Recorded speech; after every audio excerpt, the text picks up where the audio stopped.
मैं भारत के प्रधानमंत्री नरेंद्र भाई मोदी जी से और हमारे केंद्रीय गृह मंत्री अमित शाह जी से अनुरोध करता हूं, इनकी जान को बहुत खतरा है। भारत में जितने भी एक्स मुस्लिम हैं, ये बहुत ही डर के साए में जी रहे हैं, अपनी बात नहीं रख सकते, इन्हें हर जगह धमकाया जा रहा है, मारने का प्रयास किया जा रहा है। यहां तक कि उत्तर प्रदेश या किसी भी पुलिस में जहां मुसलमान सिपाही या अधिकारी हैं, वे भी इन्हें मारने का प्रयास कर रहे हैं। हम वाक और अभिव्यक्ति की स्वतंत्रता के बारे में भारतीय संविधान के अनुच्छेद 19 का पुरजोर समर्थन करते हैं। उदाहरणों, छवियां और संदर्भों सहित यह वीडियो केवल मनोरंजन, सूचना और शैक्षिक उद्देश्यों के लिए प्रदान किया गया है और चैनल किसी भी अवैध गतिविधियों को बढ़ावा या प्रोत्साहित नहीं करता है। हमारा मकसद समाज को जागृत करना है।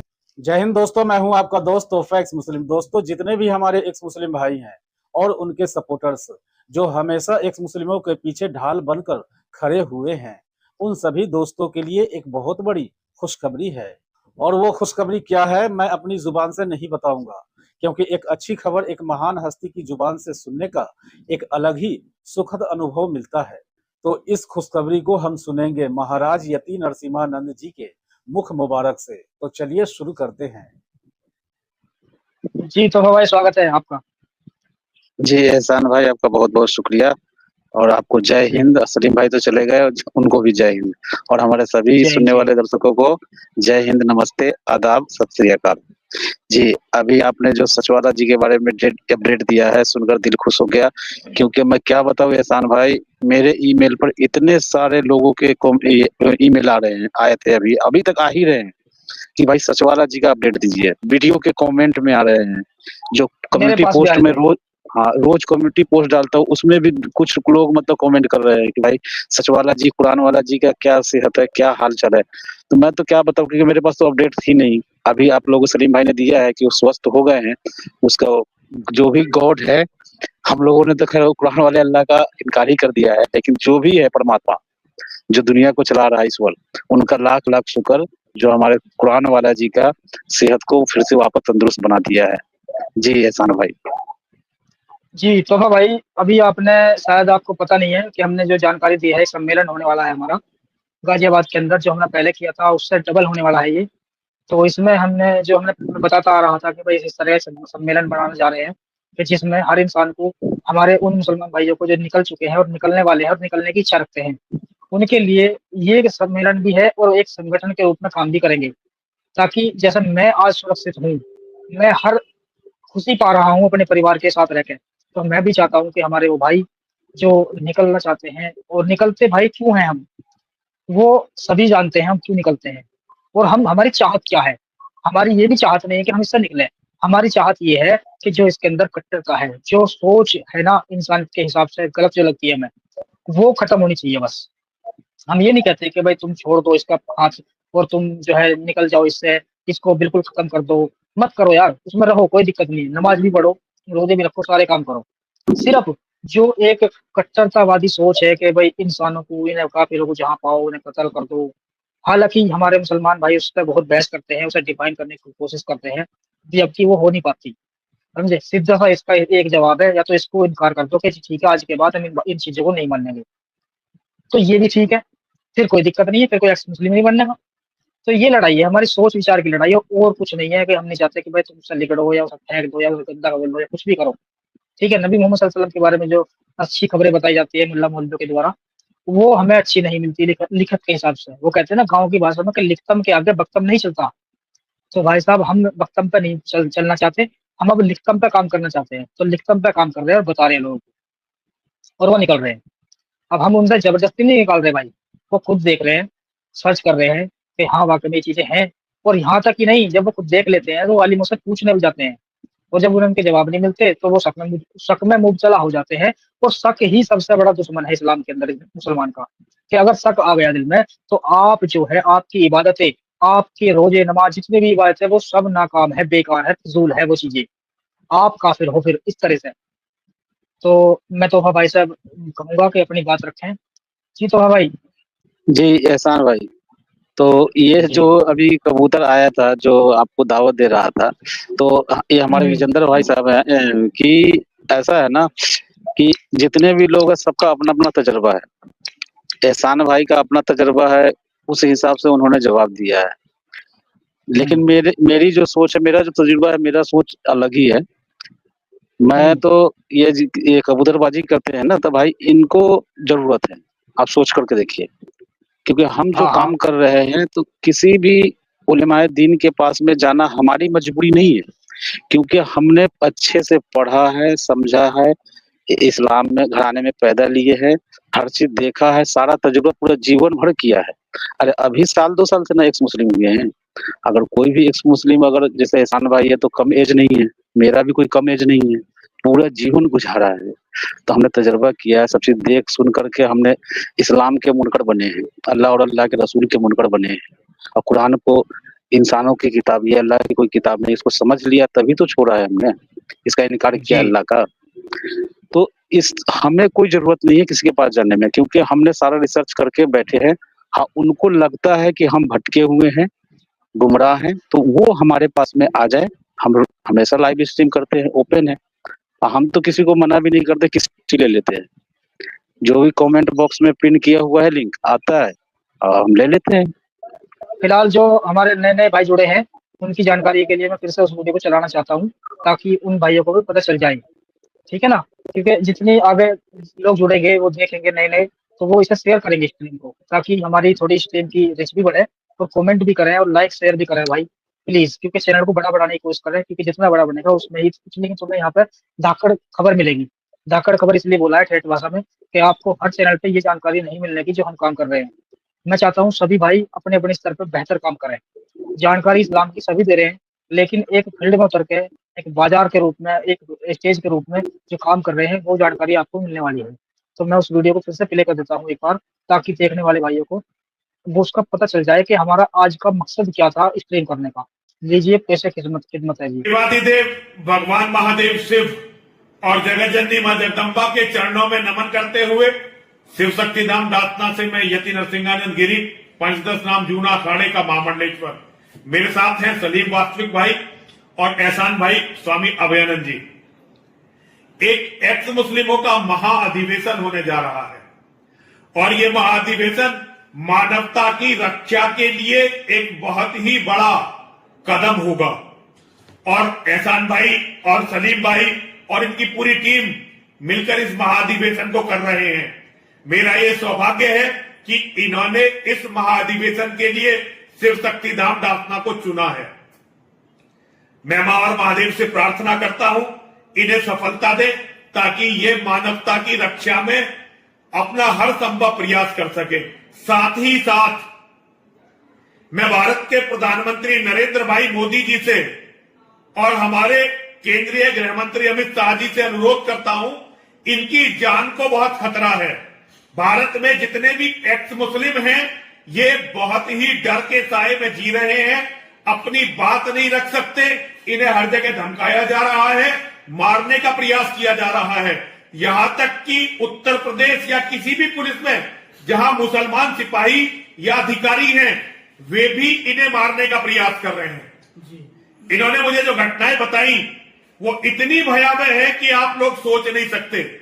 मैं नरेंद्र भाई मोदी जी से और अमित शाह जी से भाई यह रोकना अनुरोध जरा करना इसको। चाहता हूं एहसान कि भाई, एक्स मुस्लिमों की सुरक्षा के सुंदर लिए नए कानून बनाए जाएं, एहसान भाई, ताकि इनकी सुरक्षा हो एहसान भाई सके। जरा पॉज करना ये है यहाँ पे। लोग क्या जी। पॉज करते ना, हटा क्यों दिया? चलाना था ना ये उसको आगे। पॉज नहीं होने की, ये पूरी चलेगी, मैंने इसमें ऐड कर रखी है, इसको बाद में हटा दूंगा मैं। हाँ, जैसे महाराज जी ने अभी कहा है कि जितने भी थाने में पुलिस अधिकारी है, समझ गए ना, तो वो मुस्लिम है, तो ये एक्स मुस्लिमों के खिलाफ काम करते हैं, वो उसका सुनते नहीं है। ये घटना मेरे साथ में बिल्कुल लाइव गुजरा है, ये मेरा अनुभव है, ये मेरे साथ में हुआ। बिल्कुल। क्योंकि देखिए, आपने गौर किया, ये चीज आपको पता होगा या नहीं पता होगा, क्योंकि मेरा जो एरिया है मोहम्मडन का पूरा एरिया है, समझ गए। तो यहाँ पे जो पुलिस चौकी है, जैसे हमारे यहाँ बोलते हैं नाका नंबर 1, नाका नंबर 2, तो यहाँ जो हमारा नाका नंबर है ना, उसमें जो बड़ा बाबू आता है, जो पुलिस अफसर, तो जो वो मुसलमान ही होता है, क्योंकि मुसलमान का एरिया है। पता नहीं सरकार का क्या नियम है, पता नहीं, इसके बारे में मुझे डिटेल पता नहीं है, क्योंकि मैंने ये कई जगह देखा है। मैं दिल्ली में भी था, तो एक एरिया था करोल बाग में, रैगरपुरा, तो वहाँ का जो बीट ऑफिसर जब भी आता था ट्रांसफर होकर के, मतलब बदली होता था, तो वो रैगर समाज से ही होता था। और मैं जाट के एरिया में रहा हूँ, तो वहां भी देखा हूँ कि जाट समाज से ही एक पुलिस अफसर आता था। तो वैसे ही मेरे यहाँ भी है ये नियम कि मेरे इलाके में जो पुलिस चौकी है, तो उसमें जो भी बड़ा बाबू आता है वो मुसलमान ही होता है। तो ये खुद मेरे साथ में हुआ है कि मैं 1 साल तक बहुत परेशान रहा हूँ, बहुत तकलीफ में मैं रहा हूँ, मैं पूरे परिवार समेत। कितना तकलीफ उठाया हूँ मैं, तो ऐसी बातें बता ही नहीं सकता हूँ। पुलिस वाले ने मेरे साथ में मतलब इतना बदसलूकी किया, जो मुसलमान था। फिर मैंने डीएम साहब को, जिला कलेक्टर को मैंने पूरा पिटीशन लिख करके दिया। वो भी एक मेरा दोस्त था जो डीएम साहब का गाड़ी चलाता था, उसके हेल्प की बदौलत ये काम मुमकिन हुआ। तब जा करके मेरा आगे का कारोबार सुनवाई हुआ, तो अब मैं जिंदगी में थोड़ी स्थिरता आई है। नहीं तो पिछले 1 साल 2024 में समझिए कि नर्क का जीवन जिया हूँ। मैं बता नहीं सकता हूँ कितना नर्क का जीवन मैं 2024 जिया हूँ, पूरा पिछले साल। बल्कि 2025 समझिए कि मार्च तब अब जा करके इन लोगों पर कंट्रोल हुआ है। तो ये ऐसा घटना होती है। ये तजुर्बा मेरा, ये बाबा जी बोल रहे हैं ना, बिल्कुल 100% मेरे दिल की बात बोल रहे हैं। और ऐसा सच है बिल्कुल। ये बात कोई ये नहीं कि बनी बनाई है या अपने मन से बोल रहे हैं, ये बिल्कुल मेरा तजुर्बा है और मेरे साथ गुजरा है, मैंने झेला है। जी, अगर प्ले करना चाहते हैं फिर से प्ले कीजिए। चलिए मैं प्ले कर देता हूँ, लेकिन अब की बार पूरी चलेगी वीडियो, तो फिर मैं इसको नहीं चलाऊंगा। नहीं, बाबा जी ने जो बोला है ना, उस पर ये मुझे बात याद आ गई और इस जगह मुझे ये बात रखना था, इसलिए मैं बोला था कि आप पॉज कीजिए इसको और पॉज करके फिर इसको प्ले कीजिएगा। जी चलाइए। पॉज तो होने की नहीं, क्योंकि इसमें मैंने ऐड कर रखी है। सिर्फ 5 मिनट की वीडियो है, देख लो, कोई दिक्कत नहीं, फिर इस पर बात कर लेंगे। कोई नहीं, चलाइए। देवादिदेव भगवान महादेव शिव और जगत जननी मां जगदम्बा के चरणों में नमन करते हुए शिव शक्ति धाम दासना से मैं यति नरसिंहानंद गिरी पंचदश नाम जूना अखाड़े का महामंडलेश्वर, मेरे साथ हैं सलीम वास्तविक भाई और एहसान भाई स्वामी अभयानंद जी। एक एक्स मुस्लिमों का महाअधिवेशन होने जा रहा है और ये महाअधिवेशन मानवता की रक्षा के लिए एक बहुत ही बड़ा कदम होगा। और एहसान भाई और सलीम भाई और इनकी पूरी टीम मिलकर इस महाअधिवेशन को कर रहे हैं। मेरा ये सौभाग्य है कि इन्होंने इस महाअधिवेशन के लिए शिव शक्ति धाम दासना को चुना है। मैं मां और महादेव से प्रार्थना करता हूं इन्हें सफलता दे, ताकि ये मानवता की रक्षा में अपना हर संभव प्रयास कर सके। साथ ही साथ मैं भारत के प्रधानमंत्री नरेंद्र भाई मोदी जी से और हमारे केंद्रीय गृह मंत्री अमित शाह जी से अनुरोध करता हूं, इनकी जान को बहुत खतरा है।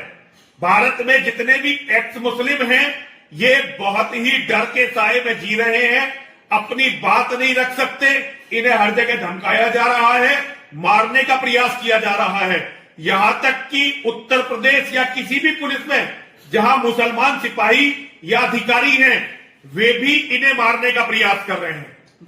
इन्होंने मुझे जो घटनाएं बताई वो इतनी भयावह है कि आप लोग सोच नहीं सकते। मैं नरेंद्र भाई मोदी जी से और अमित शाह जी से यह अनुरोध करना चाहता हूं, इन एक्स मुस्लिमों की सुरक्षा के लिए नए कानून बनाए जाएं ताकि इनकी सुरक्षा हो सके। ये लोग क्या गलती कर रहे हैं? अगर इनका मन नहीं कर रहा इस्लाम को मानने का, तो नहीं मानते, और जो इन्होंने वहां देखा उसकी सच्चाई केवल दुनिया को बता रहे हैं। ये प्रजातांत्रिक देश है, ये संविधान से चलता, शरीयत से नहीं चलता। प्रधानमंत्री जी कुछ करिए, ऐसे लोग जो मानवता के महानायक हैं, इनकी रक्षा के लिए कुछ करिए। गृह मंत्री जी अमित शाह जी, इनकी रक्षा के लिए कुछ करिए। अगर ये लोग ऐसे ही जाया हो गए, ऐसे ही इन्हें मार दिया गया, तो मानवता की आशा की सबसे बड़ी किरण समाप्त हो जाएगी। जो काम आप नहीं कर सके, जो काम हम नहीं कर सके, उस काम को ये लोग कर रहे हैं। इनके कार्य का, इनके साहस का, इनकी दिलेरी का सम्मान करिए और प्रधानमंत्री गृह मंत्री होने के नाते इनके प्राणों की रक्षा करिए, इनके मानवाधिकारों की रक्षा करिए। इनके भी मानव अधिकार हैं। मानव अधिकार केवल जिहादी राक्षसों के नहीं है, इनके भी मानव अधिकार हैं। इनके मानव अधिकारों की रक्षा करिए। हर हर महादेव, हर हर महादेव, हर हर महादेव।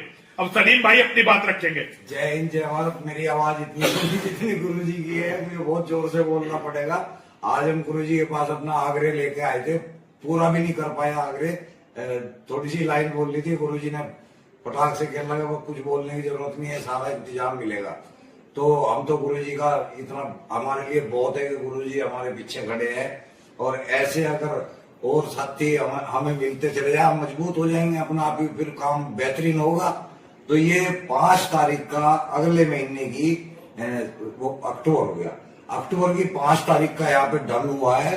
तो सभी एक्स मुस्लिम साथी यहाँ पे आए, उनको डरने की जरूरत नहीं है, पहले देख चुके हैं सारे साथी के यहाँ पे गुरुजी के सानिध्य में जरा सा भी डर का तो मतलब ही नहीं है। तो भाई तैयारी करो। जय हिंद, जय भारत, जय मानवता। ऐसा भाई कुछ बोलोगे? जी, मैं इसमें कहूंगा कि सलीम भाई ने भी पूरी बात रख दी है, और हमारे गुरुजी ने भी अपनी तरफ से जो बातें कहनी थी वो कह दी है इस सम्मेलन के लिए। तो मैं इसमें ये कहूंगा कि जो मेरे पास कॉल आती है उन भाई मुसलमान भाइयों की जो शक में हैं और निकलना चाहते हैं, वो कहते हैं जी हम निकलना चाहते हैं लेकिन हमें रास्ता नहीं मिल रहा, हम जिए कैसे, हमारा पालन पोषण कैसे और सुरक्षा कैसे मिले। तो इसी आधार के लिए ये सम्मेलन हो रहा है, और जो लोग छुपे हुए हैं इस उम्मीद में कि एहसान भाई या सलीम भाई वीडियो के माध्यम से कब हमें जानकारी देंगे कि हमें वो सुविधा मिल चुकी है। तो भाइयों खुश होने की बात है, और सभी भाइयों को जुड़ने की आवश्यकता है। ये प्रोग्राम होने जा रहा है 5 तारीख में, 5 अक्टूबर में। तो सभी भाई आने की कोशिश करें जो निकलना चाहते हैं, और आपको वीडियो के माध्यम से डिस्क्रिप्शन में एक लिंक दिया जाएगा जिसमें एक फॉर्म होगा। तो उस फॉर्म को वही आदमी भरेगा जो आएगा, जो निकलना चाहता है, ये उसी के लिए है लिंक। बाकी और कोई आदमी उस फॉर्म को ना भरे। तो उसमें सभी जानकारी उसको देनी होगी अपनी, कि मैं बदल चुका हूँ या एक्स मुस्लिम हूँ या एक्स हिंदू हूँ या कुछ भी है, जो भी है उसका जो भी मन है तो उसमें लिख सकता है, बता सकता है। तो आप आए, आपका स्वागत है। हर चीज की इसमें सुरक्षा भी है, सम्मान भी मिलेगा, हर चीज का वो है। तो मुझे ये कहना था। बाकी आप वीडियो के माध्यम से हम आपको पूरा 1 महीना पड़ा है, नई नई जानकारी देते रहेंगे इस सम्मेलन के हिसाब से भी। तो जय हिंद, जय भारत। जी तोहफा भाई, ये था पूरा अपडेट। जी जी, बहुत अच्छा। चलिए, सही है, ये प्रोग्राम होगा, बहुत अच्छा है। बस ये है कि थोड़ा आप लोगों को इसमें सेफ्टी का, हर चीज का इंतजाम रखना पड़ेगा कि कोई जिहादी मानसिकता के लोग इसमें घुसे ना। ना, वहाँ कोई दिक्कत ही नहीं है। वहाँ तो घुसेगा तो वहाँ पिटाई और होगी बढ़िया वाली, वहाँ तो घुस ही नहीं सकते लोग। और रही बात, चलो खैर ये तो मैंने बता दी। अच्छा तोहफा भाई, अब थोड़ी सी हम बात कर लेते हैं जो अभी जो माहौल चल रहा है इस टाइम। आज का एक खास दिन है हमारे मुसलमान भाइयों का। हमारे दीन इस्लाम में सबसे बड़ा एक दिन है ये, जो जन्मदिन मनाया जाता है हमारे नबी मोहम्मद सल्लल्लाहु अलैहि वसल्लम का। और 12 रबीउल अव्वल यानी ईद 12 वफात कहते हैं इसको, ईद मिलादुल नबी के हिसाब से मनाया जाता है। तो इसकी क्या हकीकत है, अपने अपने तरफ से कोई जानकारी दे दें।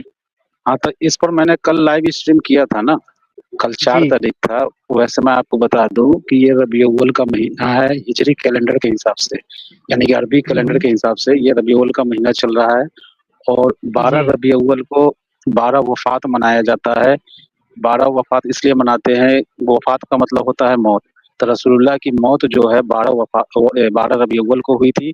दिन था, पीर का दिन था, यानी सोमवार का दिन था। उर्दू में इसको पीर का दिन कहते हैं। तो हाँ, ये आपको आज 13 रबीउल अव्वल है, आज 12 रबीउल अव्वल नहीं है। आज जो ईद मिलादुन नबी है, सरकारी छुट्टी 5 सितंबर है। तो आज जो है कैलेंडर के, उर्दू कैलेंडर के हिसाब से 13 रबीउल अव्वल है। 12 रबीउल अव्वल 4 सितंबर को था, यानी कल था जो गुजर गया है। तो मैंने किया था लाइव स्ट्रीम।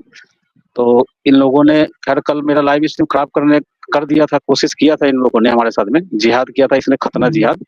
इन क्या कहूँ, इनके मुंह से तो गाली देकर के मैं आपकी लाइव स्ट्रीम खराब नहीं करना चाहता हूँ, लेकिन इनकी जो है ना, हाँ, तो ये इन लोगों ने जिहाद किया। तो उस लाइव स्ट्रीम को मुझे फौरन डिलीट करना पड़ा। हालांकि 1 घंटे हमने चला दिया था, लाइव स्ट्रीम चल चुका था और 350 लोग जुड़ गए हुए थे, लगभग 317 लोग जुड़े हुए थे। तो उसको डिलीट मुझे करना पड़ा क्योंकि इसने मनु जिहाद कर दिया था। तो मैंने फिर तुरंत, हमारे विजेंद्र भाई साहब हैं वो और हमारे अंसारी भाई, सभी ने कहा कि आप फौरन लाइव स्ट्रीम 5 मिनट के अंदर में शुरू कीजिए, इसको डिलीट करिए दूसरा। तो हमने दूसरा शुरू किया, बाकायदा हमने 4 घंटे तक किया। फिर हमने पूरी लाइव स्ट्रीम कामयाबी किया, क्योंकि देखिए हम हार जाएंगे ना, इनके सामने घुटने टेक देंगे तो ये साले कामयाब, इन मकसद में कामयाब होते रहेंगे जिहादी।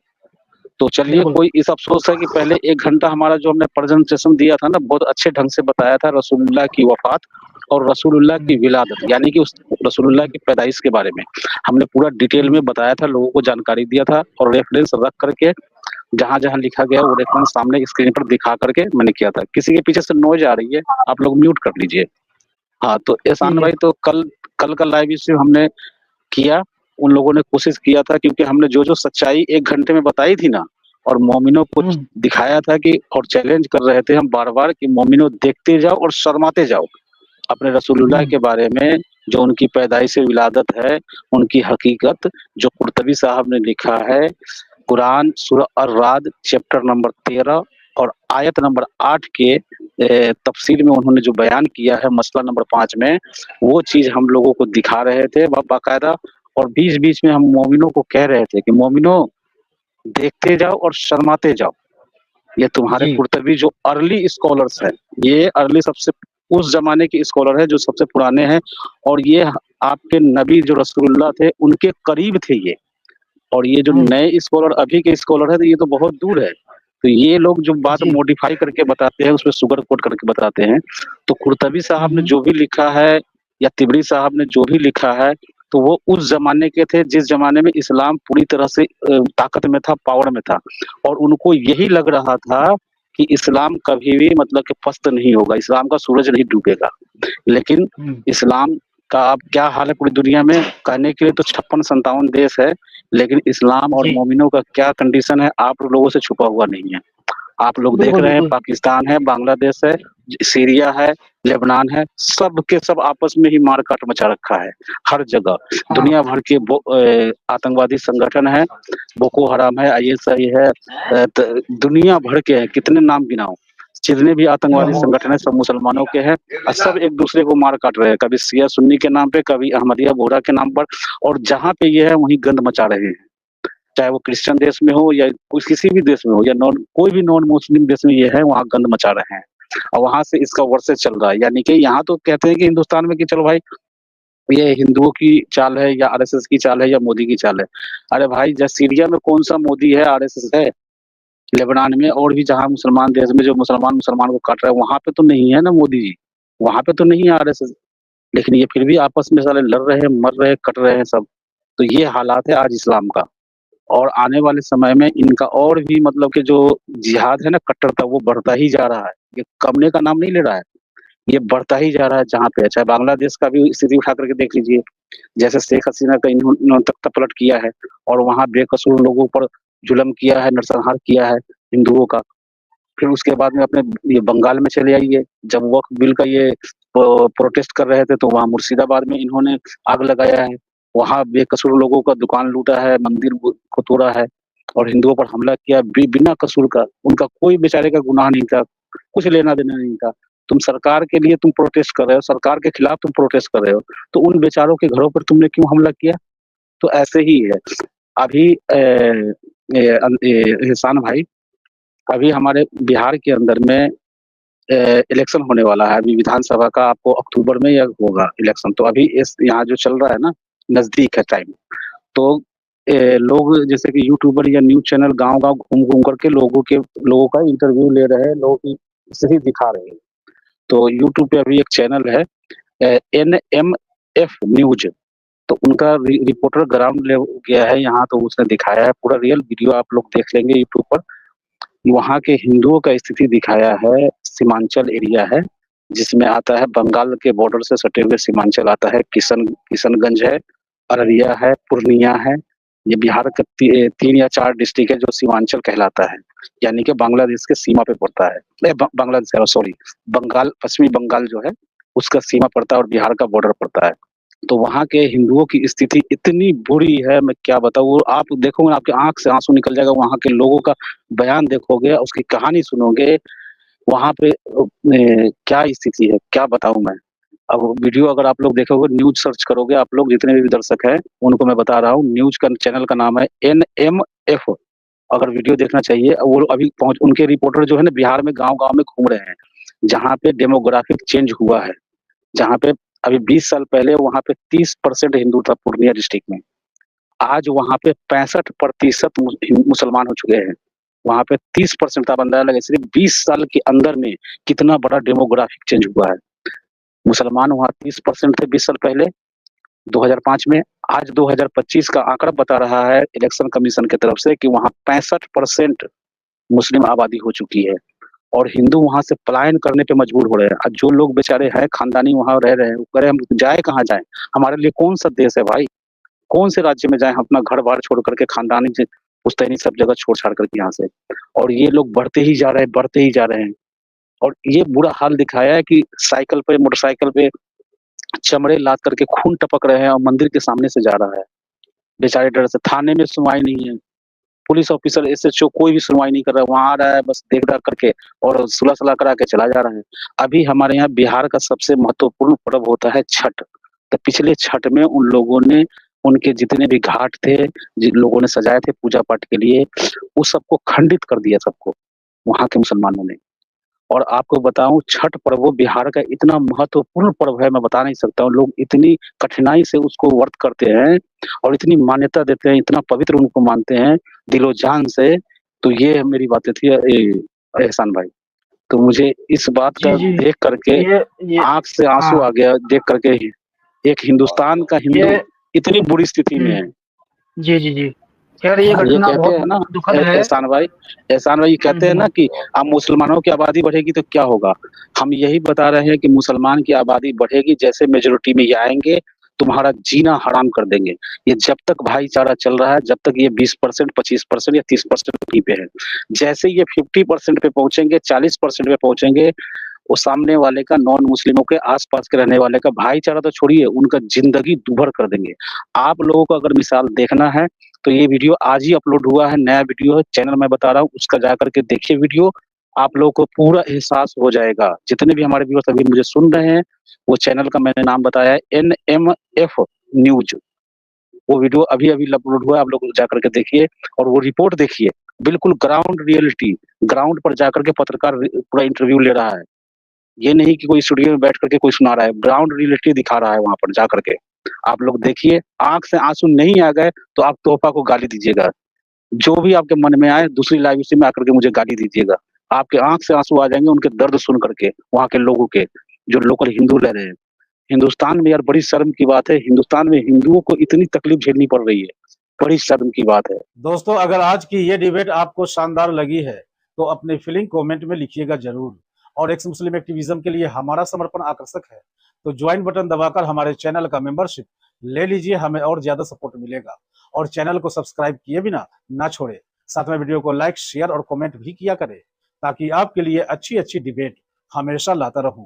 तो फ्रेंड्स आज की डिबेट को यहीं पर एंड करते हैं, फिर से हाजिर होऊंगा आपके बीच एक और नई डिबेट लेकर। अपना और अपनों का ढेर सारा ख्याल रखिए। इंसानियत जिंदाबाद, वंदे मातरम, भारत माता की जय।